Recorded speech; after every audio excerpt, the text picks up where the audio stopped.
Today, the president likened the Obama administration's Uranium One deal to the Watergate scandal that brought down President Nixon in 1974. The uranium sale to Russia and the way it was done, so underhanded, with tremendous amounts of money being passed, I actually think that's Watergate modern age. Congressman Devin Nunes represents California. He chairs the House Intelligence Committee. He's been trying to investigate both the Uranium One deal and the mysterious Trump dossier that we now know was funded in part by the Clinton campaign and the Democratic National Committee. Chairman Nunes joins us tonight. Mr. Chairman, thanks for coming on. It's great to be here. So one of the most terrifying facts that we've learned in the past 2 days is that the FBI apparently was one of the funders of this dossier, even after Trump was elected president. How can that be? Well, let's take one step at a time here, Tucker. So we don't know that yet. Part of the reason why we don't know that is because we have actually subpoenaed FBI and Justice Department to give us this information. What we know so far, that's we believe to be factual, from the Washington Post piece, is that the Democrats paid for the dossier. They paid Fusion GPS for the dossier. We believe that to be true, but we have Fusion GPS that pled the Fifth, so they refused to testify.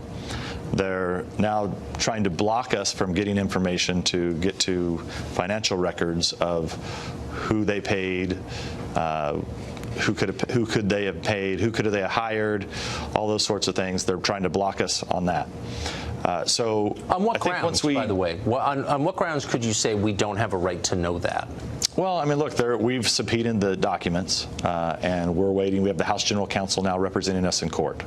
But when you plead the Fifth and then you go to court to try to block us from getting the information, and then it gets leaked to the Washington Post that the DNC and the Hillary campaign paid for this, I think we have a problem.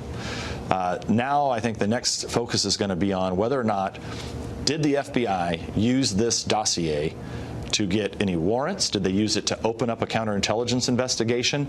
And if they did, if they're using unverified information to open up inquiries into American citizens, I think we have a big problem. From a political campaign. I mean, the purpose of this information, from a political campaign, which is unverified, in some cases demonstrably false, was to affect the outcome of an election. So it's a pretty simple question. You're the chairman of one of the most powerful committees in the House of Representatives. Why can't you get an answer? You would think we would be able to, and that is the problem. Was that constitutional? This is why the Speaker of the House came out this morning and called on DOJ to provide this information immediately to the House of Representatives. And this is why we're in court now, just trying to get this information. And look, this has been since March. It's not like this is new. We didn't just stumble into this. You know, these subpoenas were issued, I think, almost 60 days ago. But the FBI is not its own country. It can't make its own unilateral decisions, right? Well, last time I checked, it was the United States Congress that created FBI. So is there anything more terrifying than the prospect of an armed rogue agency? No.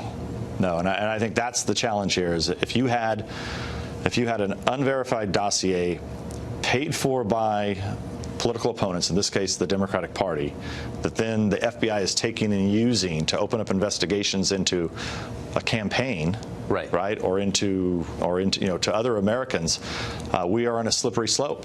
I mean, I think this is what you see in third world countries, where the party in power uses the intelligence services for their political gain. You don't see that in the United States of America. I mean, there's a new FBI director. There are, lots of FBI officials that go on television. Has anybody from the FBI publicly explained why they're not letting the House Intelligence Committee know this information?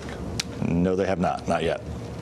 That's really upsetting. So the Uranium One scandal, we now know that a Democratic lobbying firm in Washington, the Podesta Group, was engaged in lobbying on behalf of these interests. And we know that the Clinton family foundations took over $100 million from board members of Uranium One. Is anybody going to get to whether the obvious happened? That was a quid pro quo.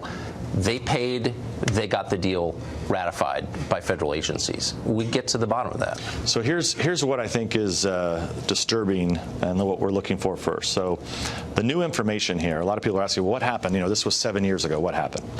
So first of all, you had Republicans back in 2010 wrote in opposition to the sale of Uranium One. Then we now have information. This is the new information. We have informants who have said that there was an open FBI DOJ investigation. We have people who have told us this. We don't know if it's true yet.